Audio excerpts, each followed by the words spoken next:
Good morning.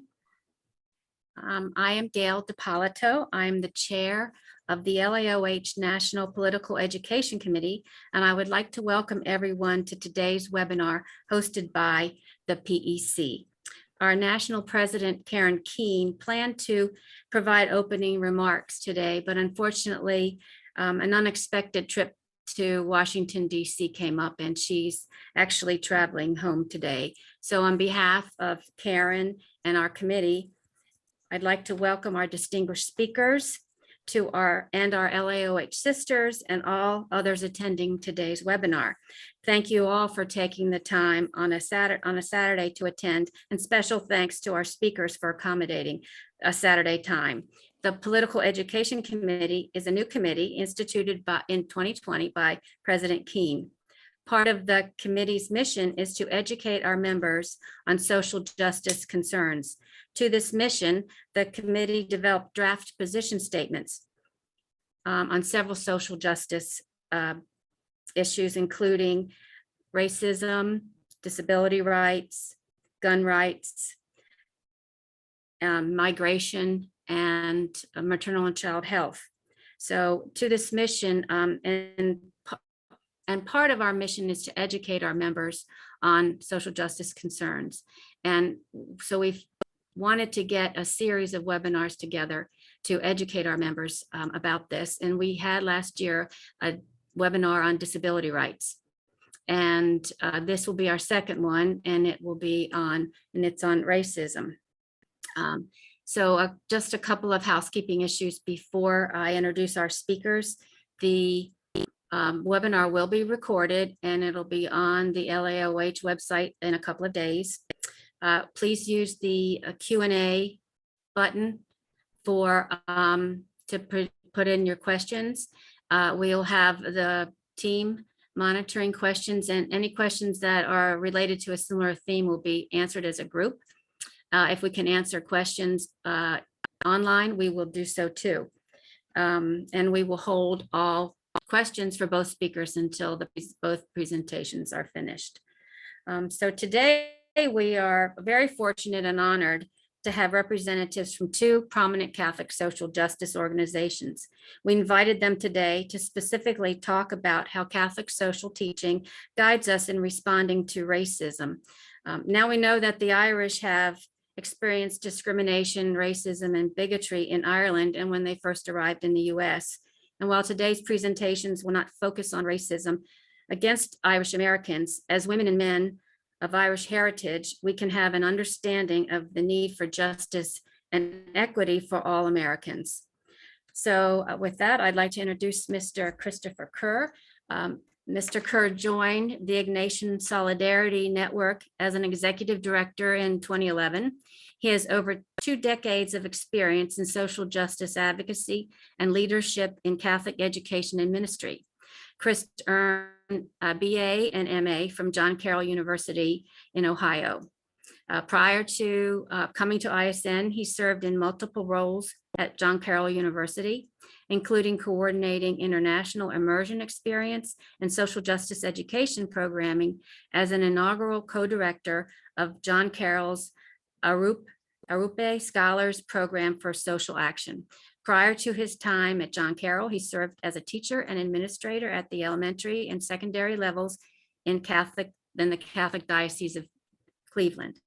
Chris speaks regularly at campuses and parishes about social justice, education and advocacy, Jesuit mission, and a broad range of social justice issues. He currently serves on the board of directors for Christians for Peace in El Salvador. Ms. Neal is the Deputy Executive Director and Chief Equity Officer at Network Lobby. As the first person to serve in this role, Joan is further developing Network's strategy of effecting change by applying gospel values and the framework of Catholic social tradition to federal policies and practices. Prior to serving in this role, Ms. Neal was a consultant to Network for strategic planning and racial justice, and served as a government relations fellow advocating for reforms of the U.S. criminal justice system. Formerly, Joan served as vice president for the institutional planning and effectiveness and chief planning officer at Cabrini College in Radnor, Pennsylvania, and as executive vice president at Catholic Relief Services, where she founded and led the CRS's U.S. Operations Division and directed CRS's national public policy and legislative advocacy. And even before that, she served in leadership roles in Chicago and in the banking field. Ms. Neal is an associate member of the National Black Sisters Conference and holds a Master of Arts in Pastoral Studies from the Catholic Theological Union, where she is also a life trustee. She currently serves as a member of the board of the Sister Thea Bowman Foundation, the Center for Migration Studies, the Mexican American Catholic College, and the Mission Committee of the Board of the University of the Incarnate Word. All right, with that, I would like to start our presentations, and I'll ask Mr. Kerr, welcome, and would you begin? Excellent, thanks, Gail, and thank you to inviting me to this space. I'm honored to be here today with Joan and the work of Network. Network is a tremendous partner, and so we're so grateful to be associated with Network and with Joan today. And I just want to thanks for the lengthy bio. I just want to also offer that in the context of our conversation around the gospel and Catholic social teaching and race and racism today, just acknowledge that this is a challenging topic because it should, if we're doing it right, it should make us uncomfortable, and it should push us to really think about some really challenging things for ourselves and for society. And so I just want to put that out there. I also acknowledge that I'm a white guy talking about this, and so I see that as both a challenge and an opportunity. I think white people need to be talking about the realities of racism in society and in the church. But I also acknowledge that I bring a perspective as a white male with a lot of privilege and opportunities in the world that many other people have often struggled to have. And so I just want to put that out there. Also think when we talk about race, we have to acknowledge that wherever your feet are grounded today, wherever you are right now is land that was possessed by people, indigenous people to this continent that were in many cases removed or exterminated from their land through acts of racism in many ways. So I think it's important that we contextualize our place and our space in that way today. The other thing I just want to say is that, and I'm going to talk about this a little bit, but I'm a practitioner of theology. I'm not a theologian. So I try to think about how do we apply our theology in the world. And I'm also a sinner. And I just want to be really upfront about that, because I think if it's important to recognize that in this work. So let me just share some slides here real quick and hit play, so to speak. Hit go. So my portion of today is to really talk about the gospel call to responding to racism. And it's not just my gospel call or your gospel call, it's all of our gospel calls as people of faith, as Christians, as Catholics. And I do this work for the Ignatian Solidarity Network. ISN is a lay organization that works in partnership with both the Society of Jesus, the Jesuits, as well as the larger church to create opportunities for networking, education that lead to forming and mobilizing advocates to try to build a more just society. Our work is rooted in the spirituality of Saint Ignatius of Loyola, who many of you probably know is the founder of the Jesuit Order of Priests and Brothers. And our work is contextualized in the legacy and the witness of the 6 Jesuits and 2 lay women that were murdered in El Salvador in 1989. And that is really important in terms of how we think about our work, because their way of approaching that work that eventually led to their murders, I think is really important in the context of this work around anti-racism, because they really felt that we need to constantly be reflecting on the reality of society and where our faith calls us to be amidst that reality. So we come today with that spirit in mind. What I'd like to do today is to provide you with some reflections contextualized in 3 kind of gospel narratives to bring in a little bit of Catholic social teaching and to ask you 3 very challenging questions over the course of the next 15 or so minutes. Okay, and this is a big topic. Joan and I are going to get to just touch on this topic today, so I think it's really important to acknowledge that. I also think it's great we're here on the Feast of St. Joseph, because St. Joseph is known as the patron of workers. And I will tell you that this work, talking about the gospel call of responding to racism, is long work. We need workers in this work. So I'm really glad that we can connect this to that feast. Our work at the Ignatian Solidarity Network, we really contextualize it in the idea of the pastoral circle.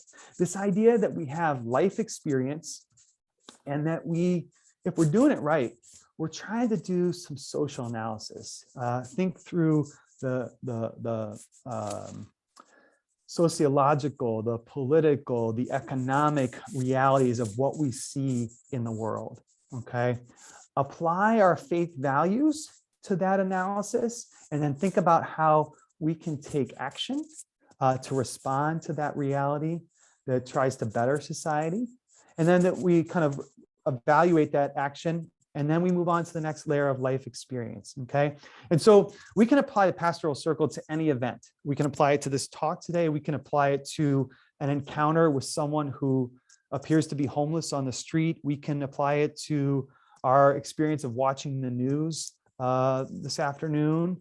The pastoral circle allows us to think about life, to really dig into what's happening, to apply our faith values, and then figure out how to take action. Okay, and we either choose to engage in this circle, or sometimes we don't. Sometimes we see something, we encounter something, and we choose not to engage in it. I'm going to challenge you to engage in this mindset, this kind of circular model, on a more regular basis. Okay, through our conversation today. I wanted to kind of kick off things with a little bit of contextualization around a remark that John Sobrino, the well-known Jesuit liberation theologian, said. Unless we somehow live the reality of the suffering of those who've been marginalized in society, we are turning away from the cross of the crucified peoples, where the cross takes the shape of an earthquake, a natural disaster, or of wars, repression, injustice, barbarity. And so I think this is really important, to allow ourselves to see the realities of injustice, the realities of racism in our society, as a part of our experience of understanding the role of Jesus in our life, both the graces of Jesus, but also the suffering of Jesus. And when we do this, I think it's really important that we acknowledge something that's out there in the world, that sin is out there in the world, right? I noted I'm a sinner. Pope Francis talks about being a sinner all the time. Whether we like it or not, we're all sinners, right? And we all both are part of individual sins, and we also are part of communal sins as well. And so this acknowledgement of sin in our world, that Jesus being crucified on the cross, that the ways that people struggle to understand Jesus, or to the way we all struggle to follow Jesus, is sinful. And racism is sinful. Racism is a sin. And we need to kind of come to terms with that fact. And we'll talk a little bit more about that.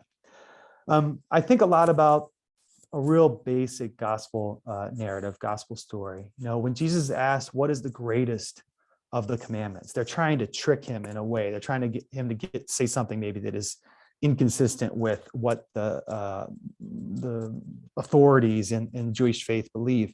And he says, of course, that the most important one is to love God with all your heart, with all your soul, with all your mind, and with all your strength. And then secondly is to love your neighbor as yourself. And to love your neighbor as yourself, I mean, that's really challenging to think about in the realm of society as we think about the reality of racism.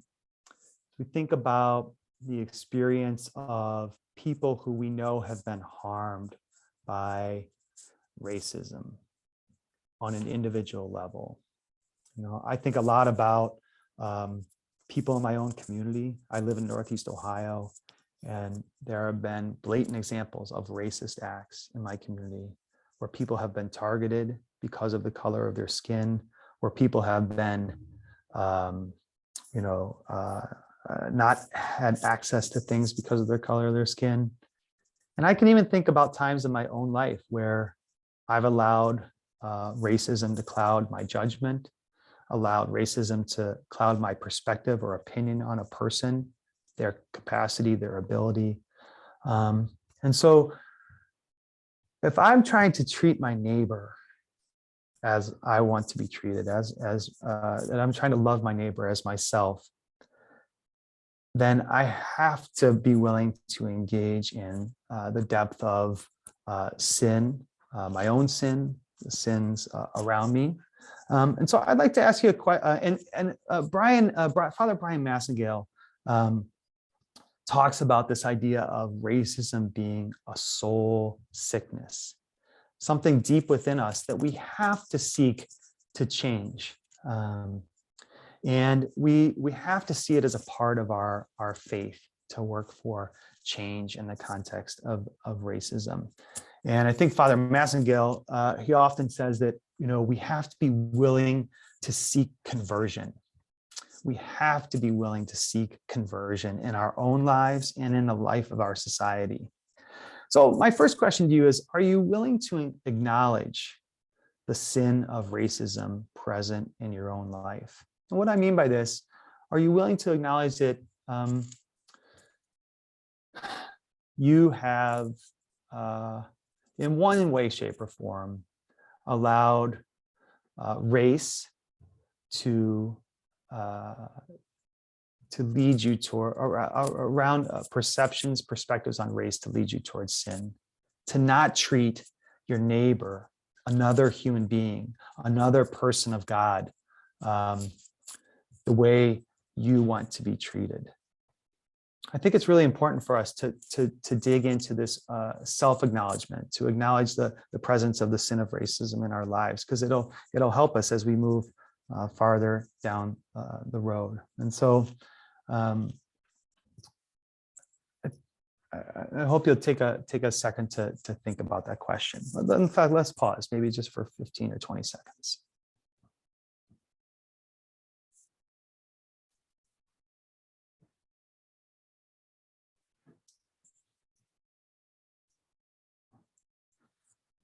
Okay, now that we've kind of focused a little bit on ourself, I'd like to go beyond that and to think about the ways that systems incorporate racism. Now, the story of the Good Samaritan, I think sometimes people hear this story and they think of kind of a hero moment in the Gospels. And I think there is an element of that, right? We know that the Samaritan, a person who was disliked in society, stopped and assisted this person on the road who had been robbed. But I don't think we get into why other people didn't stop. Why is it that the people that walked past, the Pharisee, the Levite, why is it that they didn't stop? There's lots of speculation around this, Jewish rules and laws that may have kept them from feeling like they could do it. They didn't want to be in contact with a dead body, that they were trying to live out the values of the Sabbath.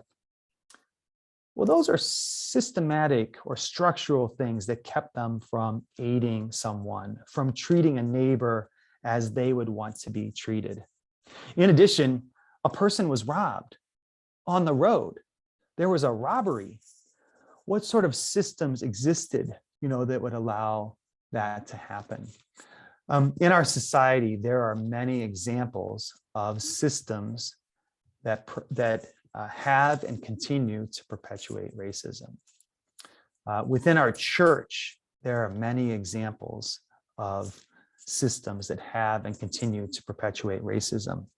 Here in our country, one of the often referred to as the original sin of our faith, right? Racism through slavery, the church was engaged with even before European colonization happened in this country, and then continued to be engaged with, not only looked the other way, but actively involved in the purchasing, the holding, and the sale of other human beings, right?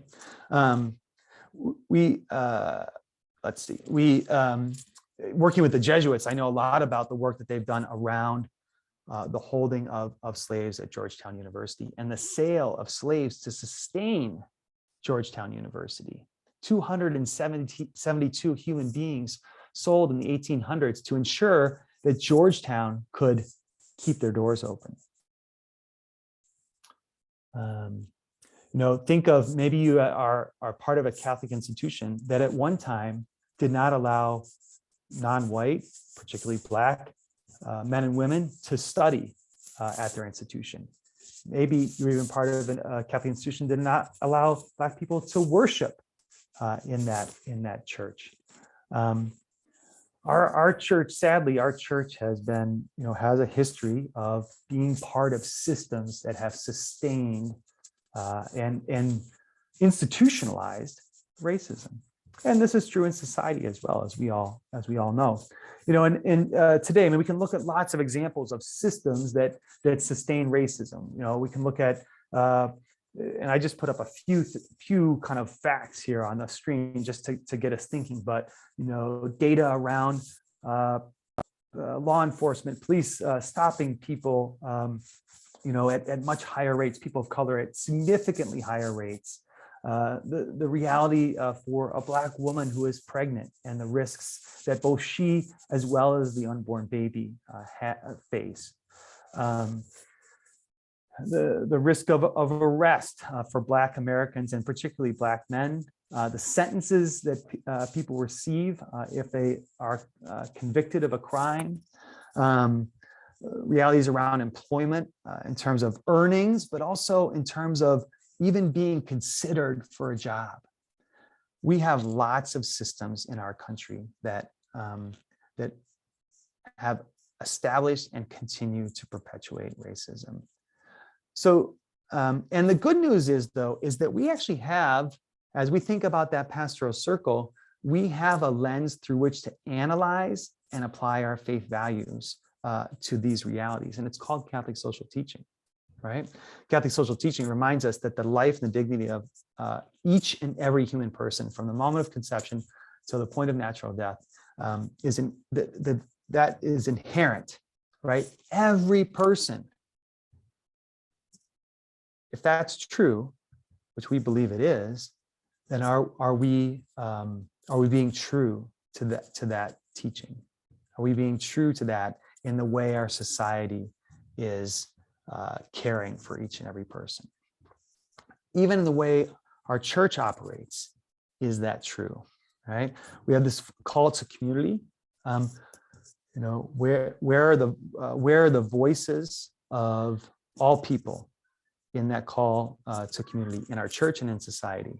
Where are the voices of those most marginalized, those most at risk, those who have been harmed and even killed by the realities of racism, right? And the list goes on here too, in terms of when we think about work, we think about the idea of solidarity, coming back to the golden rule. We think even about care for creation, and there's and how we care for our environment has direct relations to the realities of systemic racism in our society. So we have the tools to do this work of analyzing systems and working for a more systemic change in society. So I would ask you this question: are you willing to acknowledge that there are systems in our country that have and continue to perpetuate racism, and that these systems are sinful? Sinful. We have to acknowledge the sin within our systems. And that means that we also have to acknowledge that we're part of those systems, and we can either be working against sin, or we can kind of look the other way as sin happens, right? So will you commit to continuing to reflect on this reality moving forward? In other words, will you make that part of your pastoral circle each and every day? As you look at society, will you look at it through the lens of the reality of racism? Will you begin to question and challenge your views, even what's in your heart about what's happening in society? And then finally, I'd like to come to the story that we were getting ready to experience during Holy Week, right? Of the final days of Jesus's life, his crucifixion, and then his resurrection. And I want to be careful with this because I think sometimes we can move too quickly to the resurrection. We move too quickly to hope, and we don't allow ourselves to sit in the Last Supper and in the Good Friday and in the death of Jesus. We don't allow us to sit with Peter as he ignores Jesus in that lead up to his death. Those are the times when we should be allowing ourselves to delve into the realities of racism in society and in our church the most, because we're as close to deeply understanding sin through the narrative of Jesus as possible. And so, I think as we prepare for Holy Week, we have this opportunity to, during that time, to really dig deep into where do we see the sin of racism in our own lives? Where do we see the sin of racism in society? And really challenge ourselves to focus on how we can go into the world and preach the gospel. If the gospel is the inherent dignity of all people, if the gospel is the greatest commandment, right, then we've got work to do. We have work to do because we have racism in our lives. We have racism in society, and we need to be committed to working for change. And so, are you willing to preach the gospel? Are you willing to respond to the call of the gospel, actively seeking to end racism in our society through your thoughts, words, and deeds? And that's what we should be thinking about on Easter morning. That's how we should be looking at our work, at the good work that we're going to have as we head into the Easter season. And there's so many people we can look to for this. I mentioned Father Brian Massengale. So if you're kind of listening to this, you're saying, well, where can I find some things to help me in my reflection, my own self-reflection, my own examination of my conscience, as well as examining systems? You have to be reading Father Brian Massengale's articles and books. He is critical to forming our thoughts and ethos. I think, and there are so many other excellent Catholic theologians and writers out there doing this good work, and I'm glad to share a list with you all via Gail later as well. Some ones that I've found really insightful. And I shared this image of Bishop Seitz. This is Bishop Mark Seitz, the bishop of the Diocese of El Paso, Texas, soon after George Floyd was murdered in Minneapolis, taking part in a public vigil calling attention to the death of George Floyd. And I think it's a powerful witness. His presence there for that period of time, 8 minutes and 46 seconds, a time that proceeded till George Floyd died. And we need more people doing that work of the gospel, sharing the gospel. And again, that work is, that's been defined for us. We know what that work is. And so Bishop Seitz' presence, this image, I think is a powerful, representation of it.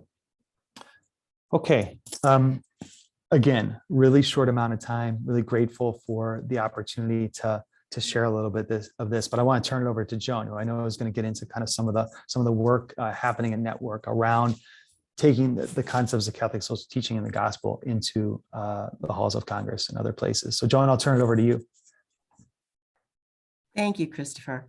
And what a wonderful presentation. Thank you for that. If I could have my slide, wonderful, great. So, and thank you to Gail and your organization, and good morning to all of you.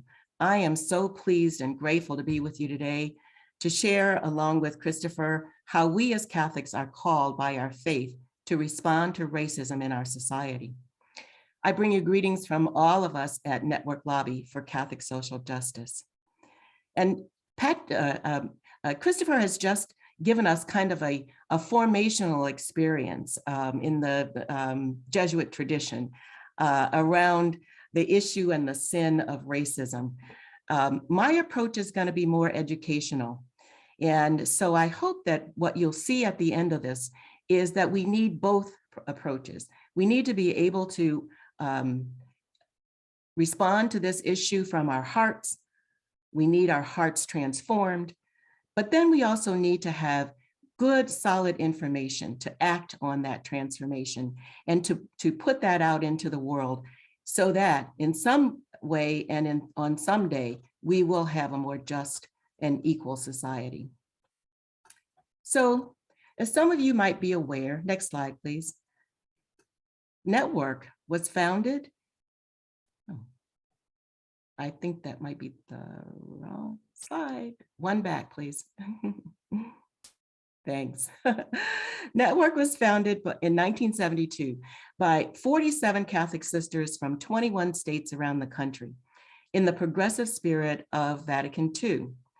We were the first intercongregational political ministry and the first registered Catholic lobby in the United States. With a mission of forming a network of sisters who were concerned about political issues and who would bring gospel values to bear on US public policies and laws, the sisters' goal was to change federal policies and laws to be more just and equitable. And they would do that by educating and organizing and lobbying towards changing federal lawmakers' hearts and minds, and so they could change federal policies. Next slide, please.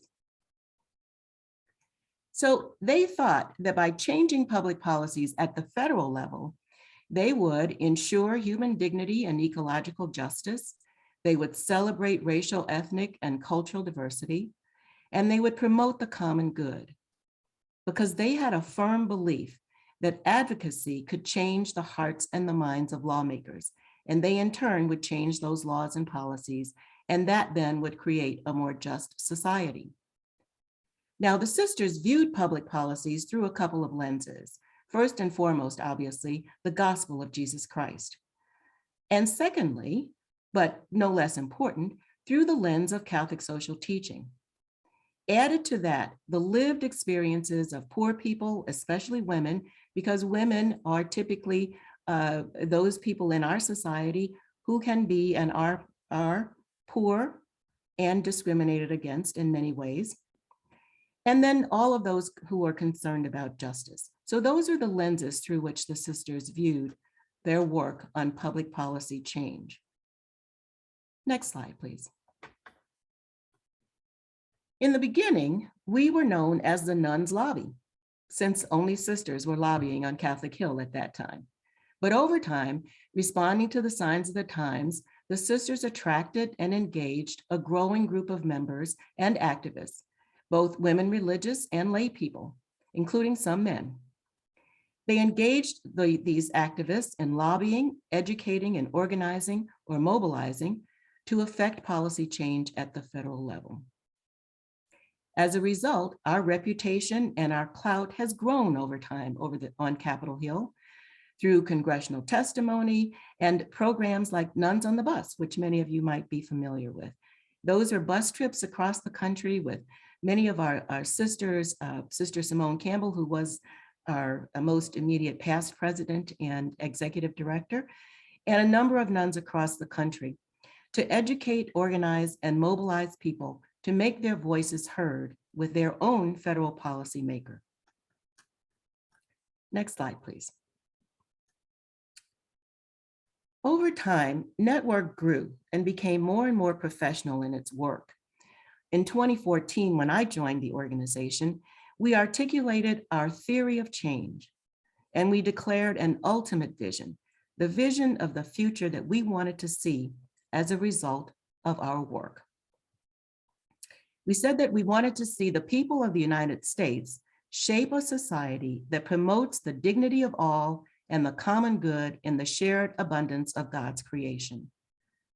That is what we are working toward. That is our ultimate vision.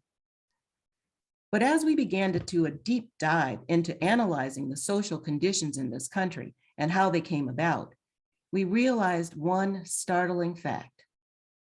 In the United States, institutional racism is the root cause of inequality in this country.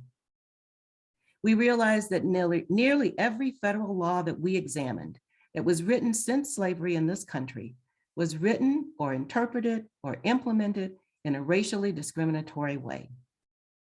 And that meant that we couldn't achieve positive change in the lives of poor people, of women, of people of color, unless we first also confronted the issue of racism, which has been institutionalized in our laws, in our structures, in our systems, and our policies. And Christopher showed us some of those places where institutional racism in our country exists. Next slide, please. So the founders were concerned about racism from the start. No doubt they were influenced by the civil rights movement of the 60s and its aftermath, and of course, the aftermath of Vatican II. Their goal was to celebrate racial and ethnic diversity. But over time, again, responding to the signs of the times, as our organization continued to try to address the issue, the goal expanded to achieving racial justice. And in 2014, as I mentioned, after developing our theory of change, we understood that we had to start internally, ensuring that we ourselves were in right relationship with one another in our work together, before we could credibly step out externally and work for racial justice. And so we, in 2014, added explicit racial justice lens to issue analysis, to our grassroots education, and to our lobby goals. We established Racial Justice Circle.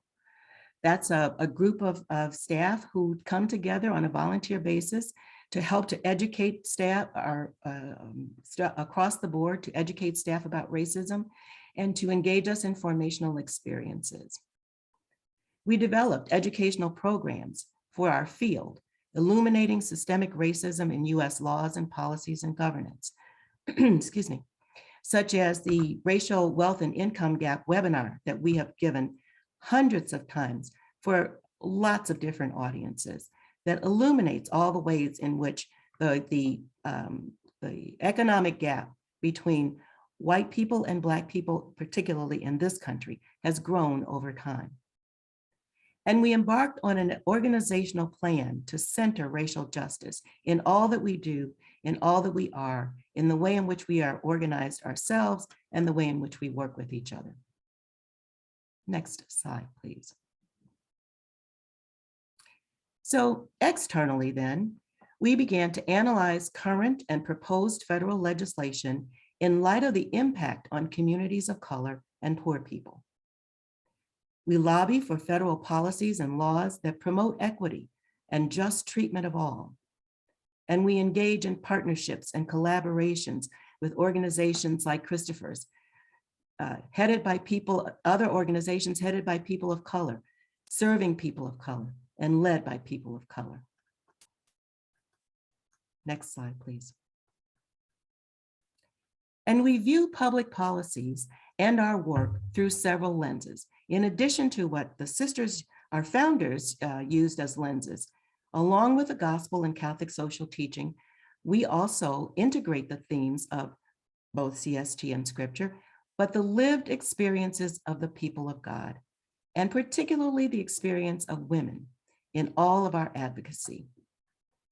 Our focus on women is not just because of our founding by women religious, but because in this country, women are the most likely to suffer from poverty and lack of opportunity, and women of color especially, and Black women in particular, not just women of color. So the primary focus of CST, as we all know, is the dignity of every human person.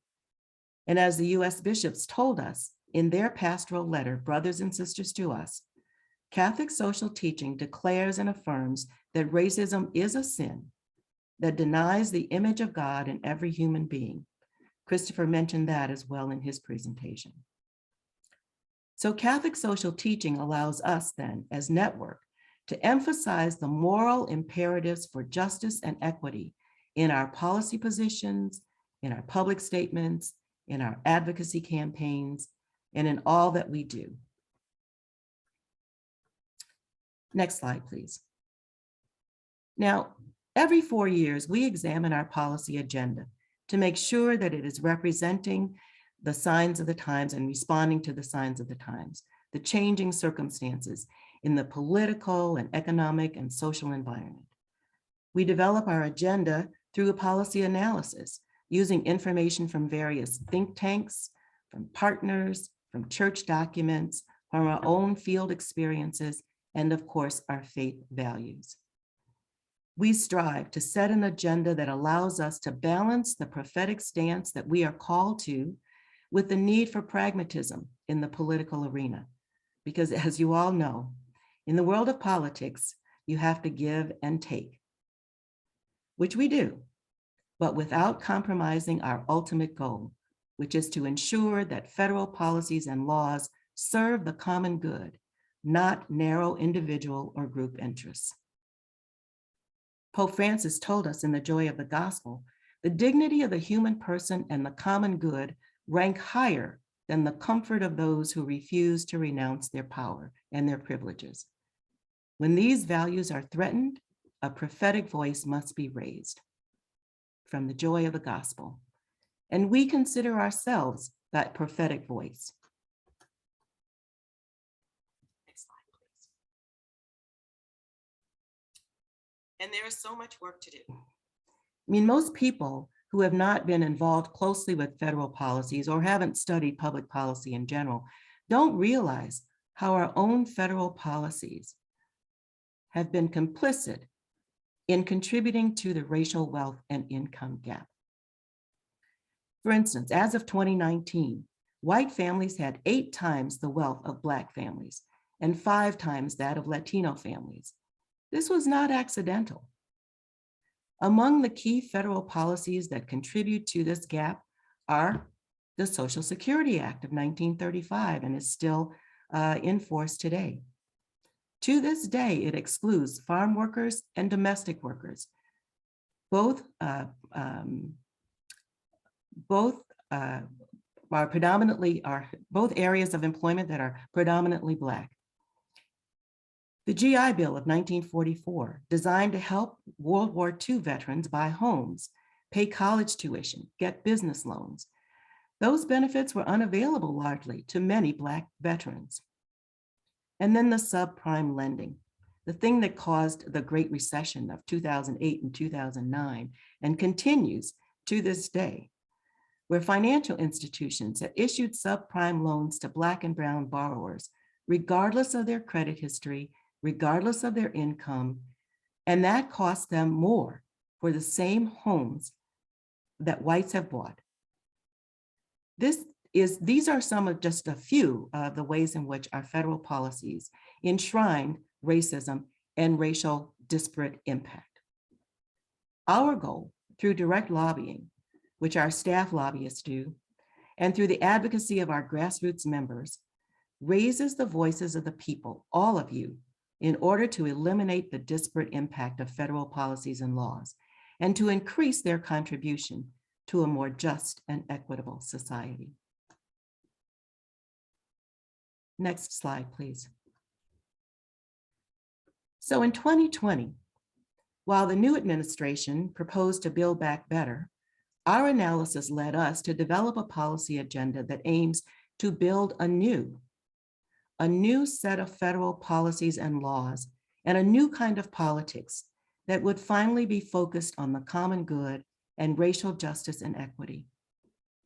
So from now till 2024, we will be focused on an agenda that aims to dismantle systemic racism and eliminate the wealth and income gap, especially for people of color, improve the well-being of our communities and allow all people to thrive, prioritize racial equity in our economy, our healthcare, housing and food policies, our democracy, our taxes, and our immigration and justice systems. We believe that to address the reality of growing disparities and increasing individualism, we must not only make changes on the periphery of policy, we must build a whole new set of policies and laws and practices. Next slide, please. So in addition to dismantling racism, we propose an agenda that will cultivate inclusive community, policy decisions that cannot be made from an individualistic or self-serving perspective, root our economy in solidarity. Our economy must serve all people, allowing everyone to thrive, not just to survive, and transform our politics. Our democracy is broken, and it must be put back together. It must be open, fair, transparent, accountable, and it must honor the dignity of every person. Our public policies and laws must serve the common good. Next slide, please.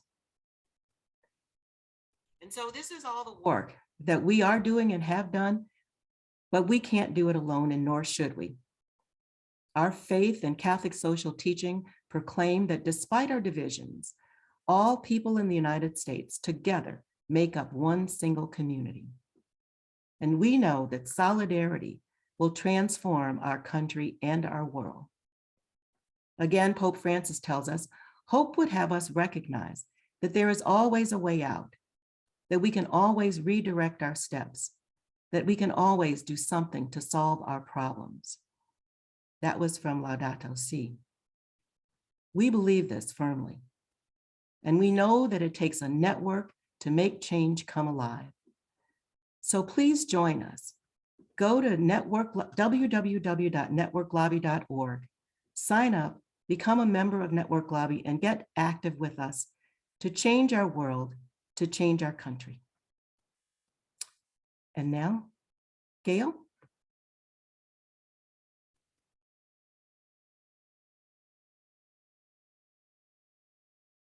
Gail, I'll turn it back to you.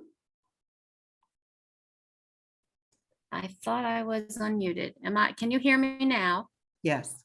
Okay, I want to thank you both, Chris, for your challenge to us and for making us uncomfortable, and Joan for showing us how, again, women religious are leading in social justice issues.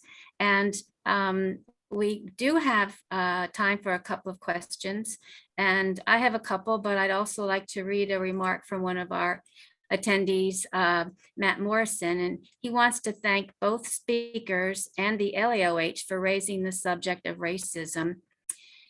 With that said, he feels that there's an elephant in the room that has not been addressed, and that is the racist attitude of and how he's recognizing our fellow Hibernians, our Catholic Irish American brothers and sisters, some of his own brothers in the AOH.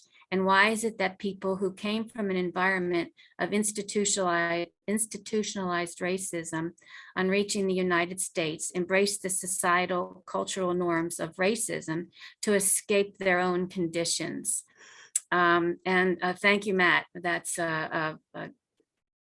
yes, an uncomfortable thought, as Christopher has mentioned, recognizing racism in ourselves and in our institutions is so challenging and uncomfortable. And that was one of the questions I have for Chris, or for both of you. There's many of us who are going to find recognizing racism individually and in our church and in our organizations, recognizing and acknowledging it as being so hard and so difficult, and questioning a lot. And we might tend to ignore it or just say it's too hard. I treat everybody the same way. I don't think I'm a sinner. And so it's hard work. And I'd like to get your thoughts on that. People are going to think to themselves, I'm not racist. So I'd like to get your thoughts on how the gospel and how in our life, we can recognize that and deal with it and speak to others about that. Who wants to go first? It's Chris. Joan, you want to go for? No, okay. All right. Well, I think, kind of back to my original point, right? I'm a sinner. You're a sinner. We're all sinners. Sounds like a children's song, but, just this acknowledgement that we can either find our imperfection and our sinfulness as a grave deficit, or we can actually recognize it as an opportunity for liberation, our own liberation and that of our brothers and sisters, right? And so I have a friend who's in business, and he's always telling me, Chris, if you don't like the way things are operating in your organization and you keep doing the same thing, you got to change what you're doing. The only way if we feel like any structure you're involved with, any institution you're involved with is in a perpetual cycle of something sinful, like racism, then you got to find ways to disrupt the cycle. How do we cause disruption that leads us closer to the gospel? Remember, this is part of our faith. We're trying to get closer to Jesus, especially during this Lenten season. That is our call. That's what prayer, almsgiving, and fasting is supposed to help us do, get closer to Jesus. And so I would say, on a simple level, where are you getting your information about society? Where are you getting your information? What perspectives of people different than you are you seeking out, particularly people of color? And, both Joan and I shared, a lot of statistics around, especially the situation of Black Americans, right? How are you coming to understand the perspective of Black Americans? Within our faith, how are you coming to understand the perspective of Black Catholics? Because they have a unique story to share about our church that is often very unheard.